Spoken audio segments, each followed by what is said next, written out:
Welcome to Brown County in Focus. My name is Jeff Flint. I'm the Brown County Deputy Executive, and I am joined on this venture with Brown County Executive Troy Streckenbach. Troy, talk a little bit about today, the initial episode, the launch episode of Brown County in Focus, and why you believe that this is the space we want to get into with podcasting. As Brown County continues its journey, the ability for us to be able to tell its story and get the news out there about what's happening and projects that we're working on or projects that we completed, I think this is a great vehicle for us to do it. But more importantly, it's an opportunity for the public to actually get a more in-depth understanding of a lot of the things that oftentimes people don't know about. And so what we're going to do is we're going to do an in-focus conversation with one of the 30 different departments that represent Brown County.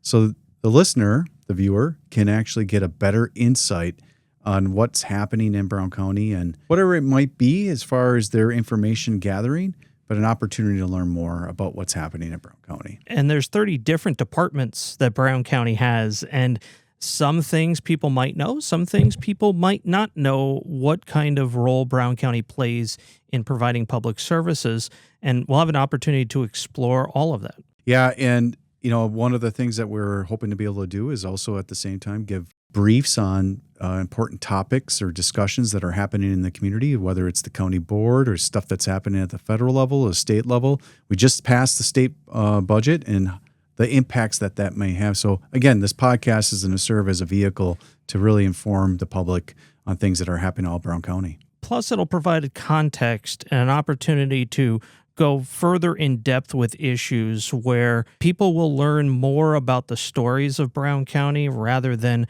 having to rely on a traditional public reporting, public-facing story that might be done through the traditional media. This is a great opportunity for us to really give that more in-depth conversation or in-depth look at what's happening that maybe the traditional media is not able to do because they're really focused in on that 3-second soundbite. All right, we'll take a timeout. When we come back, we'll start off our interviews with Brown County Parks Director Matt Kriese.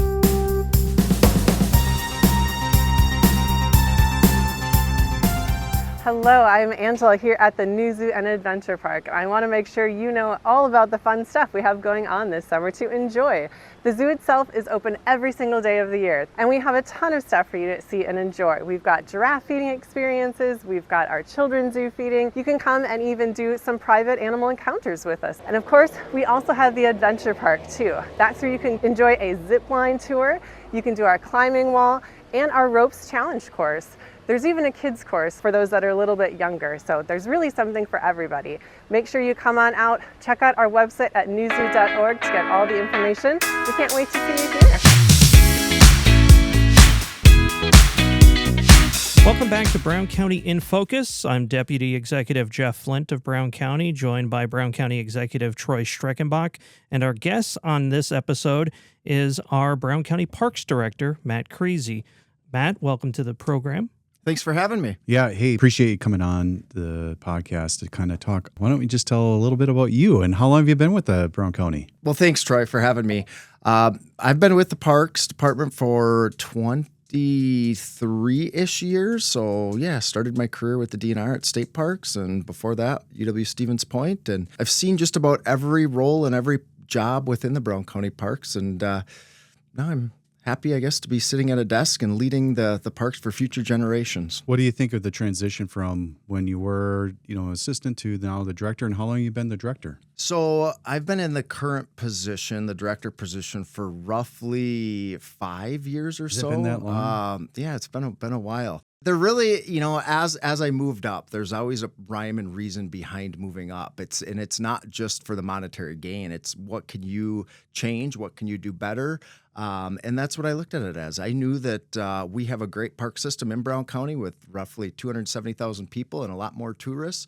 And my direction is, what do we do for future generations, for my kids' kids? How do I want this park system to look? Because we're stewards of this land for a very short term, and let's pass on and leave it a lot better than we found it. So that's what I do today. It's been an exciting time to be in the Parks Department because the county board, some of the partnerships that we had with our nonprofits, our community organizations, really has taken a different view of our investment in our parks department. And quite frankly, we're seeing some sizable capital investments that are happening, whether it's the trails, the boat launches, or a new boat launch, which we'll talk about a little bit before this. But in the end, the county board and the community both see the value that the 16 different parks have in Brown County, and we are ultimately making those investments to make that something that the taxpayers, the people who come to visit us, truly appreciate. And just in the NFL draft, I mean, we opened up some of your campsites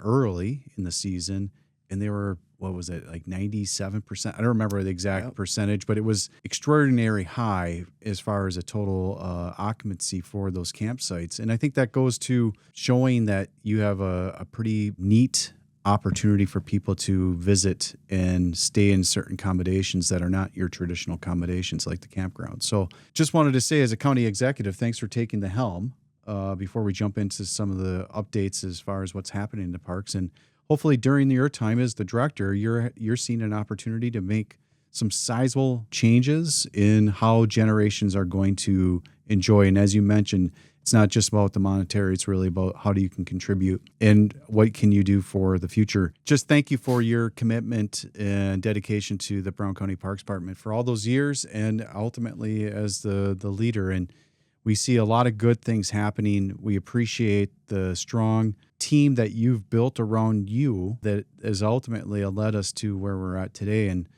let's talk about some of those things that are happening right now. The Fox River Trail that's being paved, and the goal is to get it all the way down as far as Greenleaf. And why don't you just kind of quickly talk and give an update on how the Fox River Trail on the east side is coming along?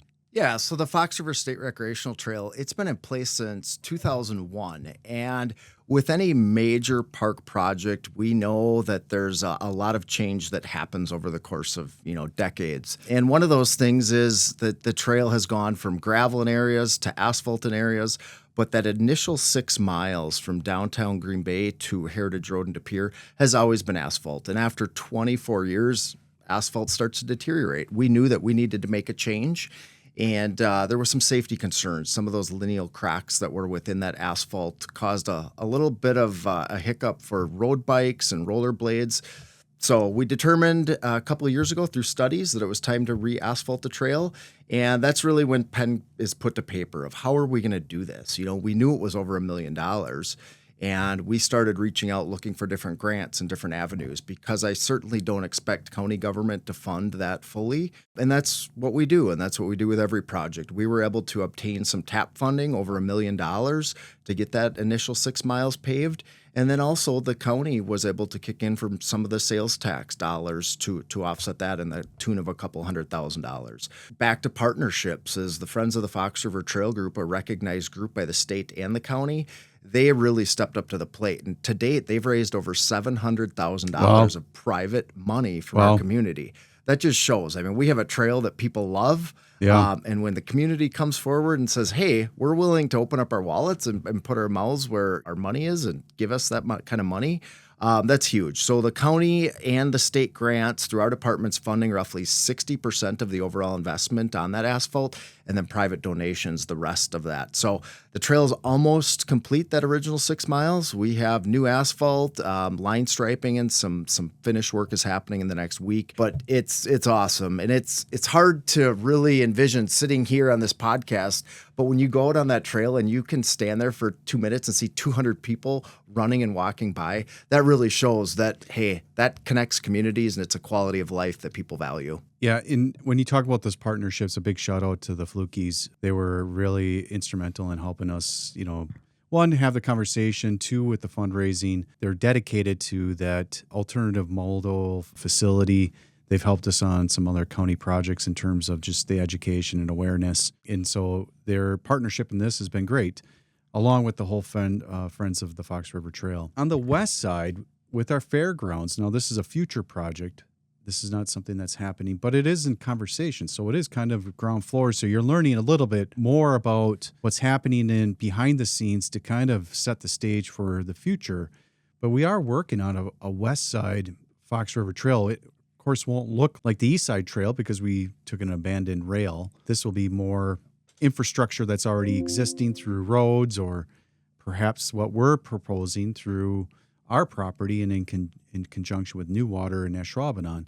Why don't you just talk a little bit about the Fox River West Side Trail and hopefully the vision around that, how it might connect eventually to the East River Trail? Yeah, there's no denying that our community is into trails and is into water. Our, Brown County is surrounded by water, so that Fox River is an asset that a lot of us hold near and dear. So when we get to trails, we have a well-established Fox River Trail on the east, but now the west that you're talking about, Troy, is something that the village of Ashwaubenon has been working on for several years, and they actually are completing a portion within Ashwaubenon Park that connects and brings us so close to the De Pere Brown County Fairgrounds. There's a little section of New Water within there. So over the last few years, I've been meeting with the different community leaders, and everybody's on board, including New Water. They really want to see a trail and utilize that property and connect people to our community. But there's, a high level, it's a great idea. There's a lot of smaller, granular, minute details that we're working out. And we've actually hired an engineer this year who is coming in and doing the survey work on that.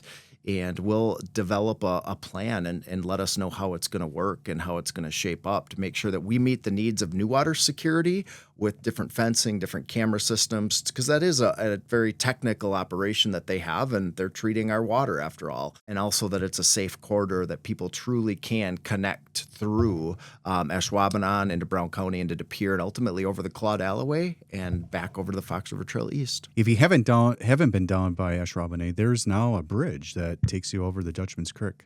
Yeah, it's beautiful. Which lands you to the recent development by Radu Homes.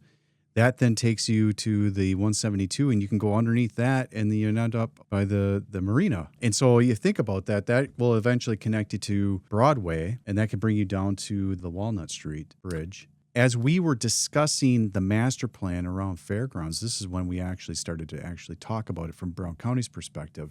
Ashwaubenon may have been talking about it for a long time, but when we decided it was time for us to deal with some of the aging infrastructure at the fairgrounds, there was a master plan that was created, and one of the things that came out of that master plan was this trail and hopefully in the future replacement of the campgrounds, something closer to the waterfront to really, as you mentioned, maximize, leverage the waterfront. And that's kind of in the future plans that hopefully will start happening in 26, 27. Time will tell, but it's something that we have to look forward to, right, as far as a Fox River Trail? Absolutely. You hit the nail on the head. I'm a big proponent of let's make sure that the community is involved with our parks. At the end of the day, they're not my parks, they're not your parks, it's our community parks. They speak for the parks. So that master plan was just that. It sought community feedback. I will say that the fairgrounds is an interesting property. We have surveys and community feedback back from the 70s and 80s and 90s. This, I am pleased to say that with our latest master plan from right around 2018, 2019, we're further along than any other master plan has been, and we're continuing down that path. So yeah, adding this trail and ultimately moving the camping closer to the river and doing some other modifications, let us leverage and double the revenue out there. We can have a camping event along the river, but also a small festival event within the property of the fairgrounds, and the recreational users can run along the river. So maybe you don't like a fair or a festival, maybe you're a runner and you want to be on the water, the fairgrounds is going to offer a little bit of something for everybody. An exciting project to be watching for as the county moves forward with that. Talking about other projects, we just recently finished up the Eagle's Nest project, which that's taken some time. From what I've heard early on is that the public is extremely happy with the results. And if you haven't had an opportunity, you should go over there. Right now, the shooting stars or the meteors that are flying by up until, I think, August 12th would make a great time to go visit and look over the skyline. But just kind of talk about how that project has come or it's finished, and what does that mean to the community, and Why do you think it was such an important investment for Brown County? Well, first, I want to bring a personal approach. I launched there for the first time yesterday because I heard that there was a hot walleye bite out there. Yeah. Let me tell you, that was not the case. Instead, it was 95 degrees and a lot of sun yesterday. But anyway, so from a personal experience and launching at boat launches across the Midwest and in the West, I think it turned out fantastic. Everything works out very, very well for the angler, for the recreational boater. But that's my personal approach. Bringing this back a few years when a former supervisor, Bernie Erickson, said, "Hey, this is going to make sense. What can we do here?" That's when my department ran with it, and leaders like yourself, Troy, we took this and looked at all different avenues. So yes, a long road, but the feedback has been incredible. In the last month or two since it's been open, I've had nothing but positive compliments. I have had zero negative comments on the Eagle's Nest. In fact, I've heard from multiple neighbors that said, this is really working well. We're pleased with it. We haven't had any issues. To date that I know of, there's been 2 different times that it's been used as a safe harbor. Because there has been storms and wind where boaters had to come in there. I think it's a good project. It's doing exactly what we intended it to do. Hopefully the community starts to learn more about it and takes advantages of maybe perhaps not necessarily launching your boat, but just having a day with the family, be able to see the water and being able to access it. A lot of times there's not a lot of public access to the water. And so this is truly a new gem. Now, when's the last time the county opened up do you even know that answer? Yeah, it would have been, other than state trails, a true county park would have been Fairfax Glen in the 90s at some point in time that the county would have opened up its own park. What about a launch? Probably a long time. Bayshore would have been over 50 years ago. Swamico would have been maybe a little bit shy of that. So Lily Lake, which, is a minor inland launch. But as far as, when we're talking a major public launch on the Great Lakes, I'll call Green Bay the Great Lakes, it's been years since I'm aware of any launch opening on the Great Lakes. So these are things that just don't happen over time or often, and it's a good time to be part of this community and the investments that we're making for the betterment of the whole community. Let's just stay on launches and let's head up to the Bayshore. And let's just kind of talk about what the public should be expecting in the near future as far as some of the capital investments that we're going to be doing there and that long-term vision. If I'm not mistaken, we've spent a couple $100,000 improving some of the campsites. There's still work to be done, but now we're really going to be starting to look at the actual launch and the land down there. So why don't you give a brief update on that? Yeah, so I'll start with just the upland area, the campground. We've, the county over the last 5 to 10 years has invested well over $1 million. We've new shower rooms, new restrooms, new electrical systems, new water systems, really revamped that campground. And camping is just it's an unbelievable asset in our community, and it's a way that people spend their discretionary dollars. We see it all weekends. Our campgrounds are full. It's incredible. It can be 95 degrees out and the campgrounds are full and people are enjoying themselves. They're getting away from their houses and having fun. So there's another portion of that park, and that is the boat landing. Now, the boat landing, this year, it's been 50 years since it's been developed. So we have a lake bed lease from the Bureau of Land, Public Land Commissioners. And that's why it's imperative that we really start working on that project. That 50-year lease is up.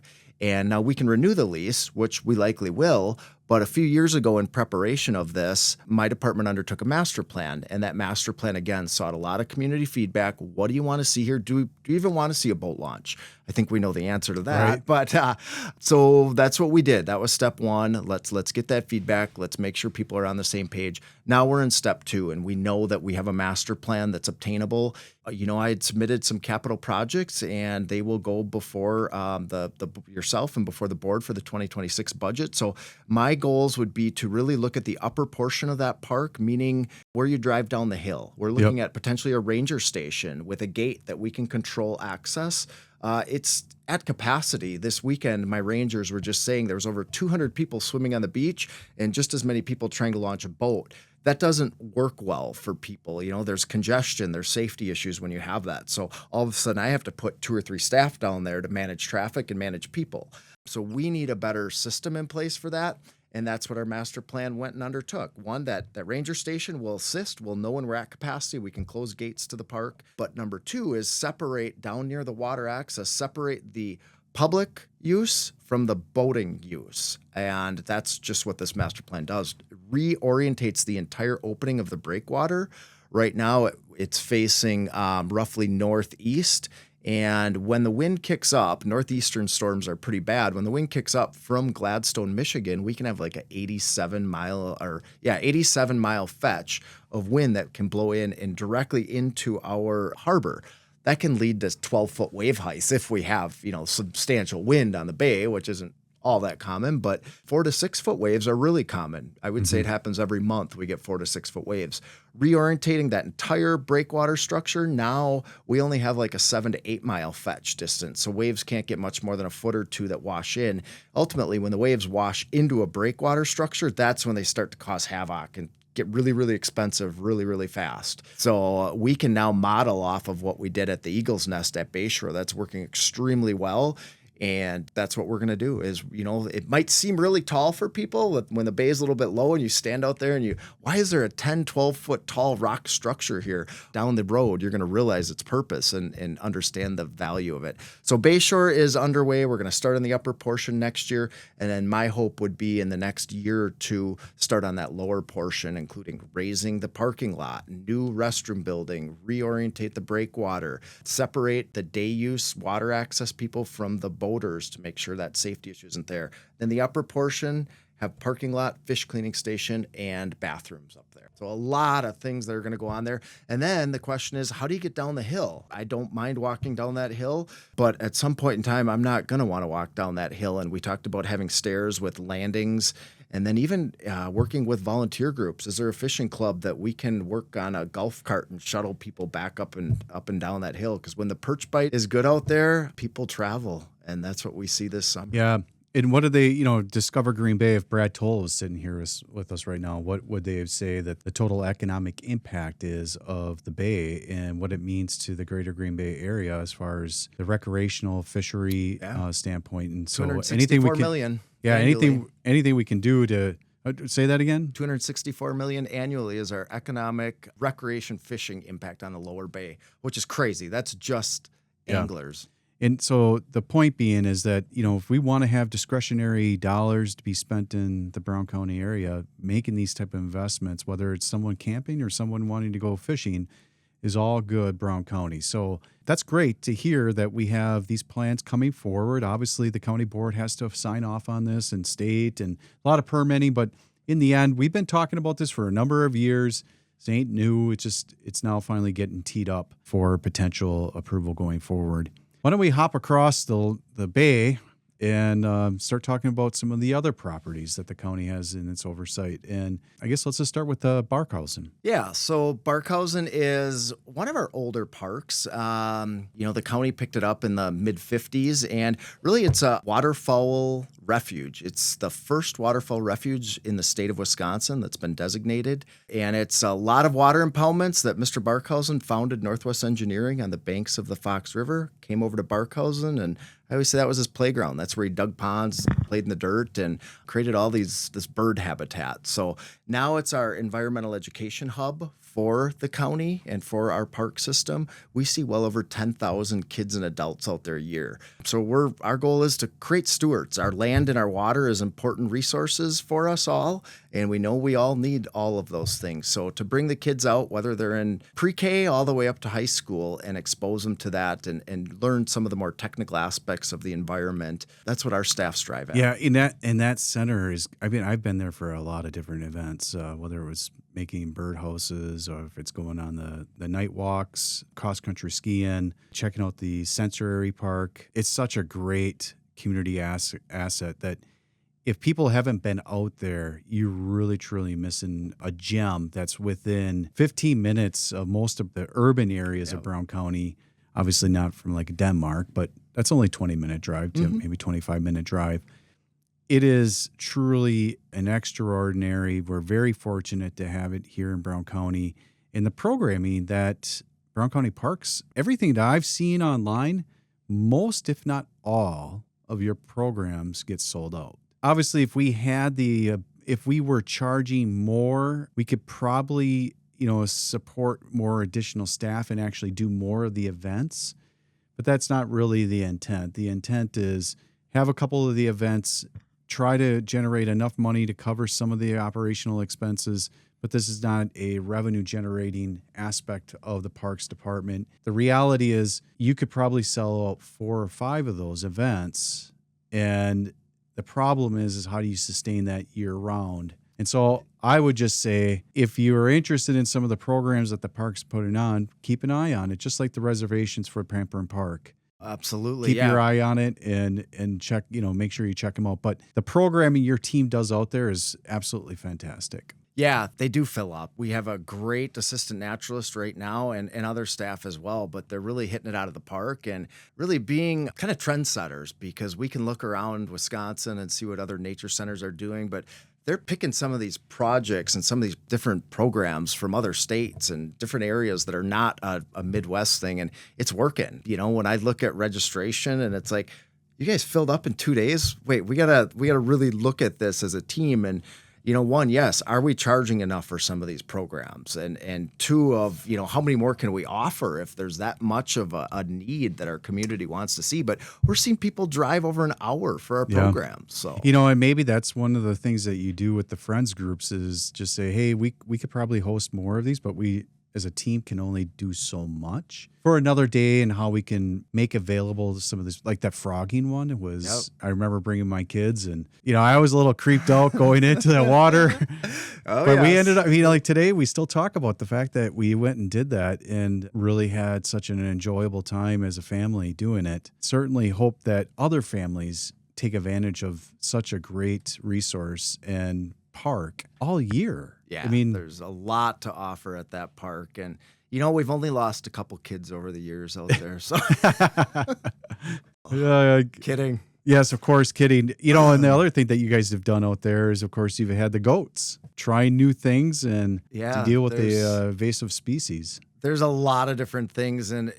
But the goats are something that, we all know that there's either mechanical or there's using herbicides, and then there's the natural way. And interesting, there's really a split. If I look at our community, is it using herbicides for different things, for invasives, or is it natural, or is it mechanical? So we tried goats, the very natural method, fenced in an area at Barkhausen and let them eat till their hearts were content. For us, it might have been the time of year they just weren't hungry. They were full when they got there. Something happened because it wasn't quite what we wanted it to be. We still came in and we still had to mow it afterwards and do some some treatment through that area. But there's a lot of areas we struggle with that. We manage over 3,100 acres, and unlike some levels of government, we're not quite absentee landowners. We do see a lot of our lands, and we do manage it for invasive species. And we have every tool that we need in our tool belt. It's just what's going to work at the right time. Sure. And goats is one of those tools. And it was an interesting, because we then eventually used the goats over on Renard Island. Not the same goats, but it was an interesting experiment. Again, I don't know if the port is using them again, but it did play. It was just a neat, unique way for us to address invasive species in Brown County. Let's talk a little bit more about some of the plans at Barkhausen. What we want is people to get outside, but we do have a small nature center. It's nothing that you're going to go spend the whole day in, but it's fun for either a grandparent or an adult to bring children out to for a half hour, an hour, and explore. The nature center has been remodeled a little bit, but been relatively left about the same since the late 80s. It's time. Now, technology, all of the kids out there and our kids at home are on their screens all the time. So technology to me is important to intertwine with the environmental education aspect of it, but it can't be the end-all be-all.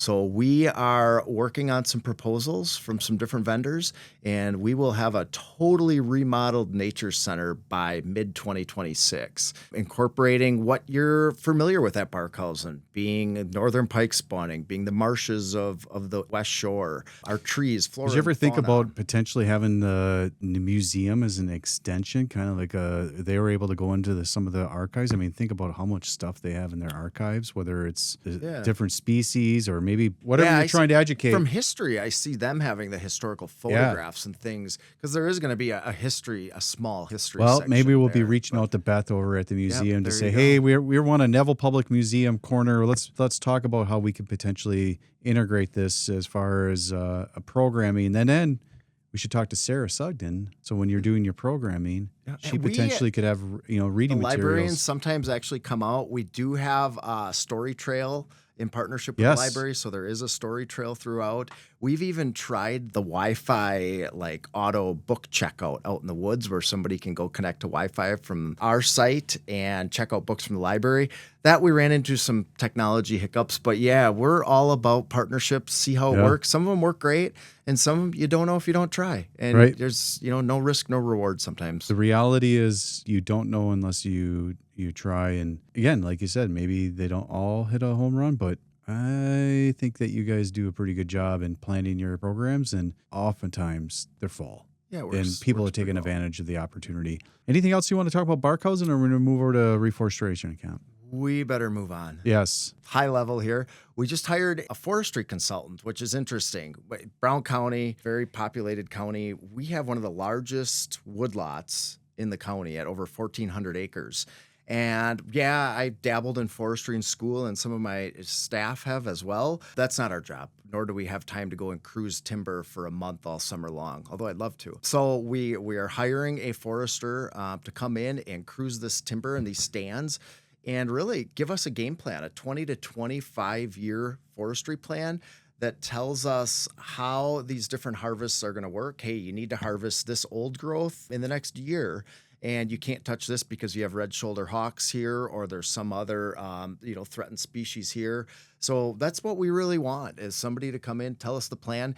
And I always say we're not in forest management for the revenue, but that is a component. And then we do have a segregated fund that is for forestry dollars that we utilize for the reforestation camp. And in fact, we're putting a new playground in there, whether it's this year or next year. We've released that bid, and across the road from the zoo, we're going to update our old playground that's there, and that's utilizing some of those funds from that property. And I always like to keep funds local. If it's being earned on that property, let's put them back in and make sure that the community sees that investment. So that playground will be going in, if not this year, early next year. Yeah. You kind of mentioned about keeping the money with the properties that are generated. That is certainly one of the things that we've talked about, is how can we continue to help support your efforts in improving this when levy is not readily available from an operational standpoint. And essentially this partnership and the county board and everybody in the friends groups, everybody getting together and making these type of projects come to fruition.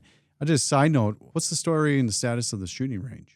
And maybe potentially becoming a club, or maybe being more available more often versus just the few weeks during the gun hunting season. Having a membership at the rifle range, I think we need to do another podcast coming up here in the next couple months, because it's been on the desk. We've been talking about it over the last year. We're just haven't quite got there yet. So it's going to be open at the end of September for it, as it has been over the years. Somebody can come out and shoot their firearms and get on target for whether it's hunting or whatever they want to do.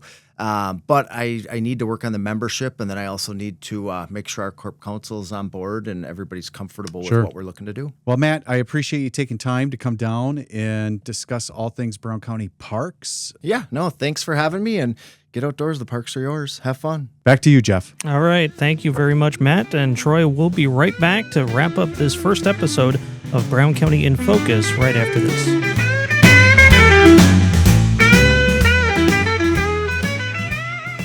I'm Nikki with the Brown County Parks Department, talking about summer fun with Brown County Parks. Just want to kick off some of our information in a series that we have going on in our parks, which include Monday night food trucks at Pamprin Park. They're a great opportunity for you to come out to Pamprin Park, explore the park, participate in some disc golf if you would like to, or just tire out the kids on the playground. Bring the fur babies with you. Dogs on leash are invited to come as well. In addition, we have Wednesday nights at Waymore County Park. We have music in the park. They're held every other Wednesday down at Waymore Park from 6 to 8 p.m. These events are free and open to the public. And then on Thursday nights, we offer a new series. It is a yoga program. It is in partnership with Plant Your Palms. So we rotate. We go to different parks all throughout Brown County. They're on Thursday nights from 5:30 to 6:15 p.m. Last but not least, we have the Brown County Fair coming up August 13th through the 17th at the Brown County Fairgrounds. So we look forward to seeing you at the Brown County Fairgrounds as well.